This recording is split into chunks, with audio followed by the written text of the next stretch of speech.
everyone. Today we're talking about logos. What actually makes a logo look good? It's about balance, simplicity, white space.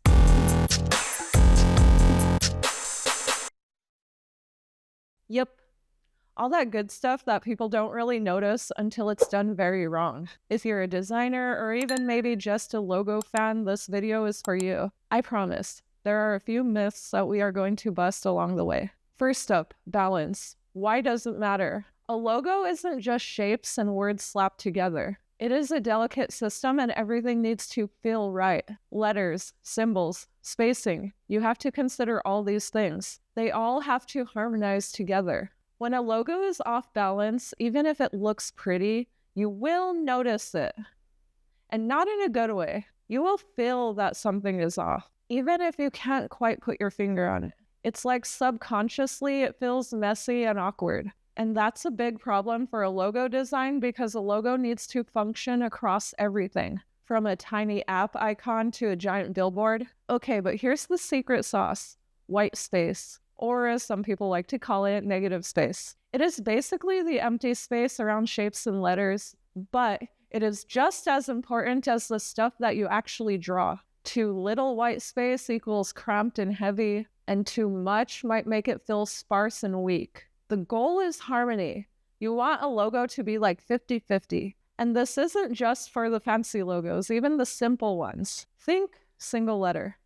It needs balance to be instantly recognizable. Story time. A while back, a project came across my desk. A logo had already been made by someone with zero design background. Take with that what you will. At first glance, it looked okay. But then when you tried to apply it to anything, website, merch, business cards, it felt very weak. The letters were way too close. And the shapes, they were very much fighting each other. Negative space, who is she? She was completely ignored. Basically, it didn't function at all. And leadership, they realized that it was a disaster. And yeah, they handed it over to me and I had to start from scratch. It was wild. But honestly, it's a good cautionary tale to really pay attention to your white space. A logo, it isn't just decoration, it is a tool. And if it can't function in real life, then it's useless. Okay, now we're going to talk about a couple logo myths. Number 1, a logo has to be complicated to stand out.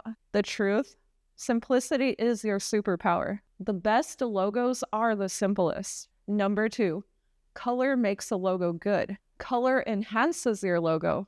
But the best logos function in black and white. Number 3, if a logo looks cool, then it's fine. Cool doesn't equal functional. Your logo has to work everywhere, not just on your screen, not just on a billboard, everywhere, across all platforms. So what actually makes a logo look good? There are 3 things. Balance. All the elements have to feel like they belong together. Number 2, white space. Give your logo room to breathe. And number 3 is function. It has to work in the real world, at any size, on any medium. Remember, simple doesn't mean easy. Sometimes you think a logo is done, but then reality, it kind of smacks you in the face. When you try it at a different size, it might not work. And if that's happening with your logo, it's due to resizing issues and spacing nightmares. It's like that moment where it's like, wait, why does this look weird? But that's okay. It is all part of the process. Even pros have to redo their logos from time to time.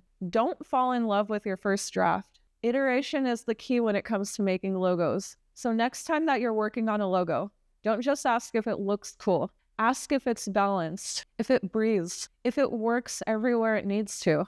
And designers, don't be afraid to throw it all out and start fresh. Okay, guys, if you enjoyed this video, don't forget to like and subscribe. I make videos just like this every single week, and that's all I have for you right now. See you in the next one. Bye!